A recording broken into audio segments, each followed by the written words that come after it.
Welcome back. If you're just joining us, this is Society Watch on Atlantic Television Network. Remember that you can join us on all our social media platforms, Facebook and YouTube, Atlantic Television Network, Instagram and TikTok, Atlantic TV Network 1, X, Atlantic TV Net. You can also watch us live on our website, atlanticnetwork.tv. And joining me in this conversation this afternoon is a public affairs analyst and talking about confidence, Twadum. The root causes of such violence and ensure the safety of the residents. This is a distress incident. Yeah, like they have stated here that this is a distress incident. Of course it is. In Zamfara State, about 10 persons have been adopted.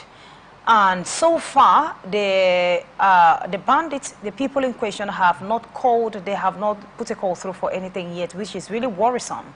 And this is a time at which a lot of persons are calling on the federal government to actually tackle insecurity. I saw in a report yesterday, in the news yesterday, the former presidential candidate of Labour Party, Peter Obi, said that they can actually fight insecurity if they want, that they felt something about this. And the more they try, whether they are herdsmen or whatever they are, start attacking villagers for hours and no police response, no nothing.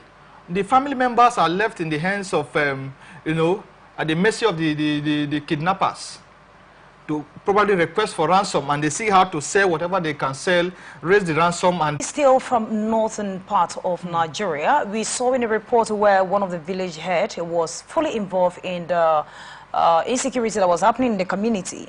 And according to what we read, that the leader of that community collected about 700,000 and allowing them to come in and do whatever thing they want to do. And of course, when they came in, they adopted some persons and they also killed. And then at the end of the day, yeah, it was actually revealed that this man in question was fully involved in it. But what do you, some of these leaders who were supposed to protect, because most time when something like this happens, you will realize that they will invade a community for over 5 hours, no security response, no nothing. And then after maybe 3 hours of the happening, that's when you will see that these people have come in. So will you say that they actually know about this thing, but they don't want to do something? Or could it be that the federal government is just stuck? They do not have ideas on how to handle this insecurity, or they know, but are just reluctant? Or is it that we don't have enough workforce? What exactly is happening here? When it comes to insecurity, there are different things to pinpoint. Number one, when it comes to recruitment of security agencies, the police, the army, it must be an open process, not a process where, a senator somewhere nominates social numbers of persons to, go into the DSS or the police, and those are the people that are being picked, not necessarily the persons that even applied for that process. By so doing, you have, put in people that are ready to do the work, the police work there now. Secondly, our government is just concerned about doing things that will put money into their pocket. They are always preparing for the next election. That's what they are aiming at you. To use, so that's what they're using. That is what they are. That is what they are aiming at you. They don't even have the ding guns or the what we call okamid. Okay. They have superior weapons. How did they get this weapon? It's what is giving them the morale. No matter their age, you see these boys doing this thing. They are not more than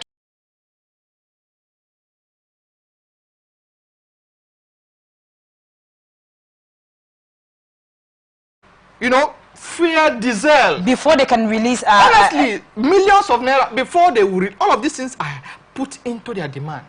Like, are you saying this with, like, what you know? Or I am, in fact, several negotiations that have been made in the past in Nigeria here is, in fact, they send some of this, what is the name of this other man that they usually send them to go and negotiate on behalf of the government in some states in Nigeria here. Some of these people, they'll come back and tell you that government is demanding, these people are demanding for this, that, and this. It is all over in the news. Okay, and then the security personnel are actually asking for 200 rounds of ammunition, that if the federal government can produce this annually, there is every tendency that insecurity will be the thing of the past. Do you think that this is actually going to work? Or could it be that they do not have something at least that is equivalent to this to fight insecurity, or they're not just ready? These people, our army,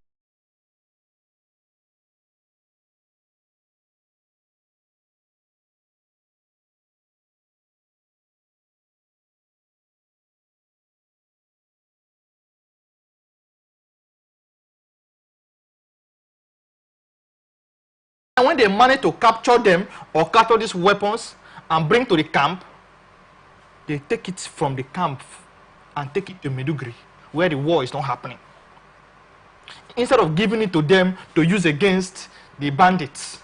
So why are they taking it to Maiduguri? Because they don't want them to kill the bandits? I don't just understand. These are the political undertones. These are the questions we need to start asking ourselves. Why are you not money to, our military forces to buy weapons regularly, annually? Because some of these things get damaged. Some of them, you misplace it in course of running for your life. Some of these things happens. But we can't match them. So if our government is ready on the road with, sophisticated ammunitions, but policemen all over the world does not use the kind of gun we are using on those of them at the checkpoints, major checkpoints at night. At night. You can't keep them there with that kind of weapon, and you expect them to hear a gunshot and they respond. When you are hearing, the bullet from the other, by the sound of the gun, so they know the kind of weapons they are going to face, and your own sounds far lower than. You can't have, you wouldn't have the morale to go there. But when you are hearing a dang gun, and you have something far superior, you say, let us go. Okay, so at this point,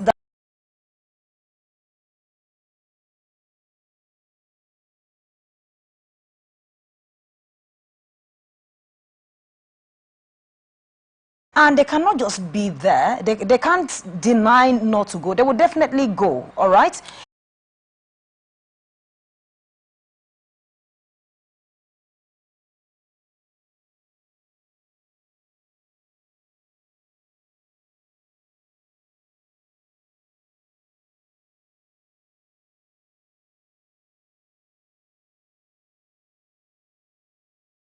What are they planning, and when are they planning what they are planning? And, put a barricade, lay ambush, wait for them. By the time they see that once, twice, they have been attacked unexpectedly, they will know that people are preparing for them. If you wait for them to start attacking and start, manning the very experienced at what they do, they are very experienced at what they do. If they are operating here, you don't just see people, all of them gathering here. Some of them are at that junction waiting. Some of them go further to wait. We pray that those that were adopted from Zamfara State, that they will get back home safely. That is all we have to pray, because as it stands now, no information on where they are or what they should do to be able to go back home to their loved ones. Right now, everyone is incommunicado. So we hope that everything will be perfect. Okay. All right, and the next story for today is on drug trafficking. NDLA arrested a Vietnam-born businessman of cocaine weighing 1.71 kg. He was caught during a flight clearance to Vietnam. Additionally, NDLA intercepted various drugs shipments, including cannabis in noodles at Lagos Airport, and seized a large consignment of loud from Canada in Port Harcourt, 892,400 bottles of cocaine syrup worth over 6 billion naira were confiscated. Several arrests were made across Nigeria, including in Ekiti, Ogun, and Enugu State, for various drugs-related offenses. NDLA chairman commended the officers for their efforts. Wow. 88 cannabis in someone's stomach. Is that not dangerous? I would have to say that we understand, it's not just peculiar to Nigeria, but the rate at which we go into it these days is too much. As a Nigerian, if you are trying to fly abroad, in fact, you go through extra scrutiny.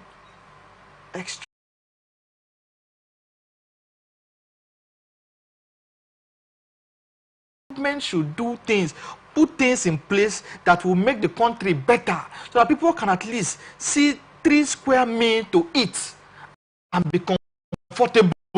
I think it's a joke. Lack of all of these basic amenities drive people into crime and criminality. They want to force their way to balling with the big boys. They want to force their way to the table where the men are seated. So because of this, they can go any... But NDLA and the federal government are really willing and ready to fight drug abuse and drug trafficking in our country, because Mr. A has been caught at the airport. Mr. A is a messenger to someone. Yes. And also Mr. B bought it from Mr. C. Mr. C is the manufacturer. We also have where, like, do you understand? Truly. It's looking like a chain. Yes, it's a so chain. if they can get one person, why can't they get the rest? Why are they always waiting at the airport when people are... That is as regarding this. Because when it comes to drug trafficking like this, you have to go down to its roots, where it is being manufactured. Is it that they don't know where the route is, or they are not just willing to go to get it? Because I remember that House of Reps said if they must fight drug in Nigeria, they have to go to the route. That is just, there is no gainsaying about it. There's no two ways so about it. So is it that they don't know where the route? The route is not in our country, or where, what exactly is going on here? This one, is it not export? He was exporting it. So you can see that we have places where these things are done in this country. It's just that it's seeming that they are not yet ready, because for you to break into some of these, should I call it covens now, where these things are happening, it takes force, because these people pay heavily to securities, not necessarily Nigeria. They have their own security, and they equip them properly. So by the time you are coming, you should be ready for war. How many of the NDLA members are ready to put their life, at stake? So they prefer waiting for these people at the airport when they are, coming in or going out with this drug, and they can easily just catch them like Is it only through airports that they carry drugs? Is it only through airports? So you look at our custom services, some of these persons have actually failed in their duties, because, these things are coming in on a daily basis. Even as we speak here, somebody is smuggling through our different... Said from one of the B states that said that he has seen where these things are planted. Okay. The forest, he knows about it. And we have waited for him to say something concerning that. Okay. We have not heard anything The so far. For that matter. Maybe they are fighting it underground, and then later they will come to tell us what the solution has been. So we're still waiting. And for those people that are involved in drug trafficking, they say 1 day and then 99 days. I don't know whether that thing still works. All right, so we'll just go on a very short break. When we return, we'll look at the rest of our stories. Do stay with us.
Welcome back. If you're just joining us, this is Society Watch on Atlantic Television Network. And now the rest of our stories.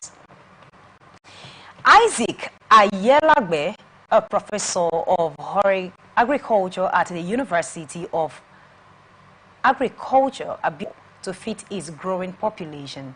He attributed the food insufficiency to poor policy, lack of political wills, and outdated agricultural practices, relying on hoes and cutlasses. Speaking at the Youth Executive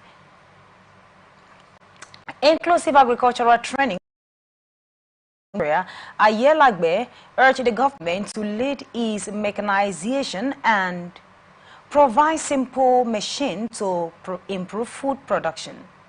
Benedict Okpekpan, the agricultural value chain. All right. A professor, that's a Dunn, said that the issues of food insecurity in our country is because of not just poor production, but also local farming, in a sense that that's using hoes and cutlass. People that are loyal to them, people that, you know, they are servicing loyalty now. People that are loyal to them say, okay, come out. Do you have anybody that can come? Okay, that's how they produce the list. They did not go to the village, the community to get the names of these actual farmers.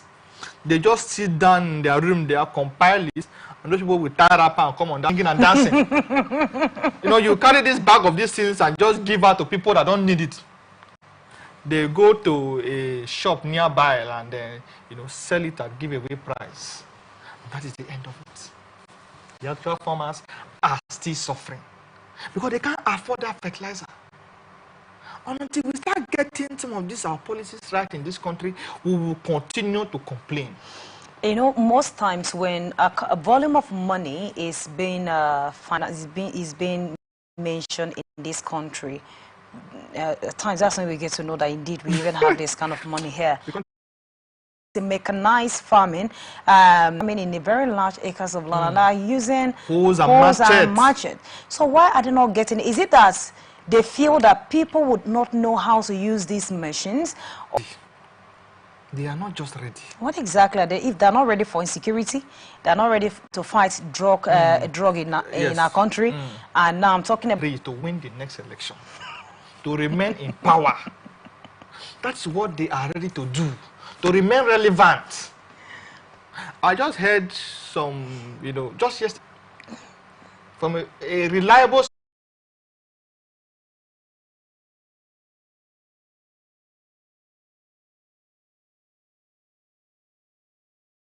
money to buy position. If not, even it's like that, I would have been a governor of my state because I would have paid money to get a position. How much do you have? Can you pay?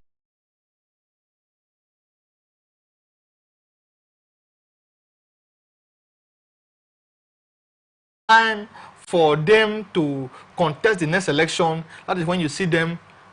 All of these bags of rice that federal government is distributing, this one is distributing, they release it from the store. Call some few women to start dancing for them. They skip them under the sun and they now distribute one bag to them. And those are not the actual.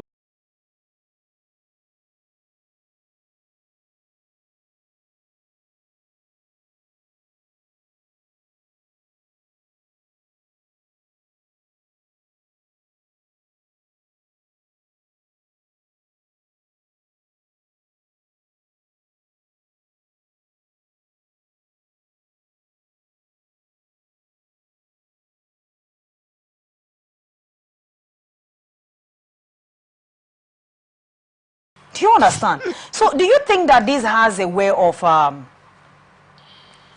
mean, telling us that our education or our qualification is not, not effective? The truth is that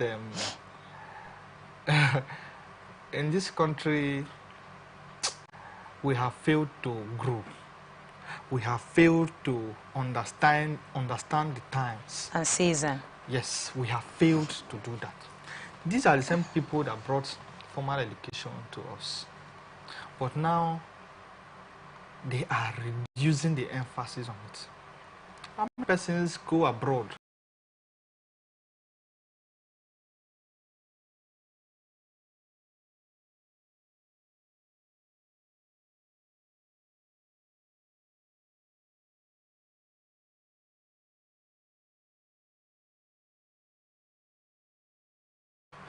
Or that is abroad, say UK, US, having a PhD that is not teaching. A person is not a lecturer in one university. Who will go and waste that amount of money? What are you wasting it for? We have so many dogs trekking the street of Port Harcourt and Nigeria.